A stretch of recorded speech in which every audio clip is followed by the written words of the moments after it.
everybody. Welcome. This is the very first episode of Cooking with the Shipboard Chef. I'm so excited. And if you're wondering who the Shipboard Chef is, it's me, Corinne Gregory Sharp, if you didn't already know. I thought today for our very first lesson in cooking, I'd do a couple things that were kind of maybe interesting because I've just recently published my very first cookbook, which happens to be Cruising with the Shipboard Chef. It's called Big Flavors from Small Spaces. And what this really is it's a compilation of probably about 40 different recipes that were guest favorites from my cruising years. And after about 10 years, I finally said, okay, I'm going to do it. Today, well, let's start with saying that we're going to go cooking through a whole bunch of different things. And I'm always looking for feedback if there's something you're particularly interested in. But today, I think what I'm going to do is start with an appetizer, like every good meal should. And we're going to cook one of the guest favorite called gougères, also known as hot French cheese puffs. And so it takes very few ingredients. It's really not that hard if you pay attention to the steps. And I'm going to show you how we're going to get that done. And we'll play here in the kitchen together. Okay, so we need simple ingredients for this, and I really like this because it doesn't take a lot. In fact, if you don't end up having the Gruyere cheese that normally calls for, you can use other cheeses. So Gruyere is a fancy kind of Swiss cheese. It's known for its really nutty flavor, and it melts really well. So Gruyere cheese is what we're going to do to give this flavor. So we're going to go ahead and get started. I'm going to get us set up, and all of this up until the baking time all gets cooked in a pot. So another easy way, easy cleanup. So let's get cooking.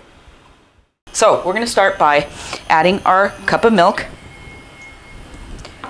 and then we've got 4 tablespoons of butter,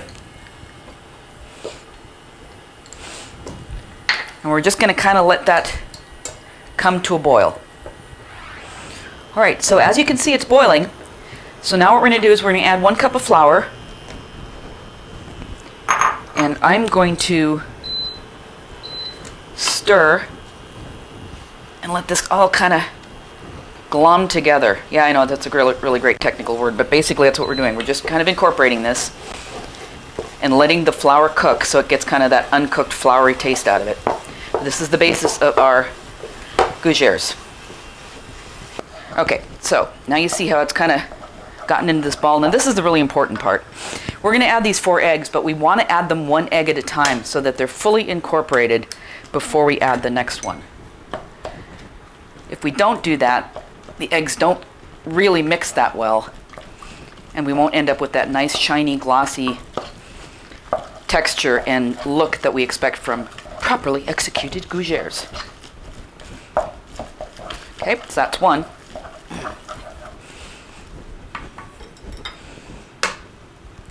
And there's our second one. It's always funny when you first put the egg in, you think this is never going to come together. But it does.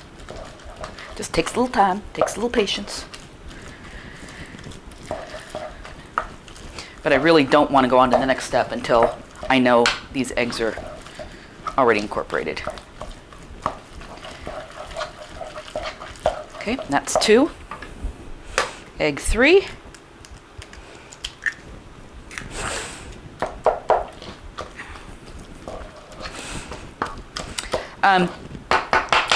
You'll notice I'm cooking this in a non-stick pot. There's a good reason for that.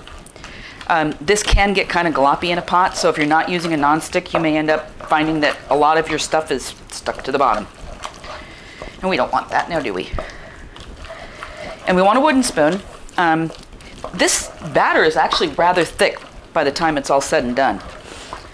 So a plastic spoon just wouldn't hold up, and obviously you don't want to use a metal in a non-stick. So use your wooden spoon. Okay, this is our last egg. It's all kind of coming together. And about this time, I'm going to add our salt and pepper. You don't have to add the pepper, but I kind of like it. I always think a little zap of pepper is nice.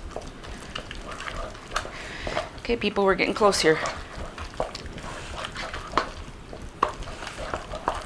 And don't be afraid to stir hard. See, this is kind of what we're looking for. And now the best part, the cheese. Cheese goes in off heat, just like the eggs did. And that's why you want to work fast to incorporate your eggs so that your mixture is still warm enough to incorporate your cheese. See how great that looks? All right, let's get ready for the next step, shall we? Okay, so the next step we're going to do is we're going to take little spoonfuls of our dough and just place them on our cookie tray. Now you can do this one of two ways. See how I have this lined with a silpat or a silicone pad? You can also use parchment, but the idea is you don't want it to stick to your cookie sheet. And I wouldn't even use a non-stick cookie sheet. There's just sometimes people that I don't even mess around with that. The cost of one silpat that you're going to use over and over again, or a piece of parchment, is negligible compared to having your pastries or your baking go wrong because for some reason the non-stick wasn't as non-stick as you thought it was. Everything can be cooked on here. So I'm just making little piles of this. If you want, you can also make them fancier, and you can stick them in a pastry bag with a tip and pipe them. But I just think they look really nice, kind of rustic. So I'm going to just make one cookie sheet's worth. See, I've got some space between them. They will puff up a bit, hence cheese puffs. Another really fun thing is, like I said, you can vary the cheeses. Sometimes also is once they're baked, I'll cut them open and fill them with something fun, like maybe a crab salad or a shrimp salad. It's really up to you. But I'll tell you one thing.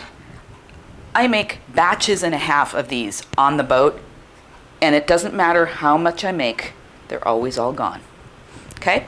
So keep some spacing. I'm going to pop them in the oven now, 400 degrees, and we're going to start the initial bake at 10 minutes, and I'll let you know what happens after that. All right, folks. Here we go. Don't those look scrumptious? Okay, they're baked, they're yummy. So we baked them at 400 degrees for 10 minutes, and then we lowered the heat down to 350 and finished baking them for about another 20 minutes so that they are nice and crispy. I'll break into one in just a minute, show you how wonderful it is, but right now I gotta let them cool. And that's really hard to do. Okay, well here they are, warm, crispy, ooh, steamy. Look at that. So good, they're so hot. You want to let them cool a little bit, but it's hard not to take a bite right now. That cheese. I'm telling you, that cheese is so good. Okay. Well, I don't know about you. I hope you had as much fun watching me make this as I had making them. I hope you're going to try them on your own. The recipe will be certainly with the video. Anyway, I hope you really enjoyed this, and if you did, would you please, drop me a little note in the comments. I'm also very happy with feedback. Like I said, this is the inaugural episode of Cooking with the Shipboard Chef, so I hope you enjoyed it, and I'm looking forward to more things to share with you, and hope to see you next week. Bye.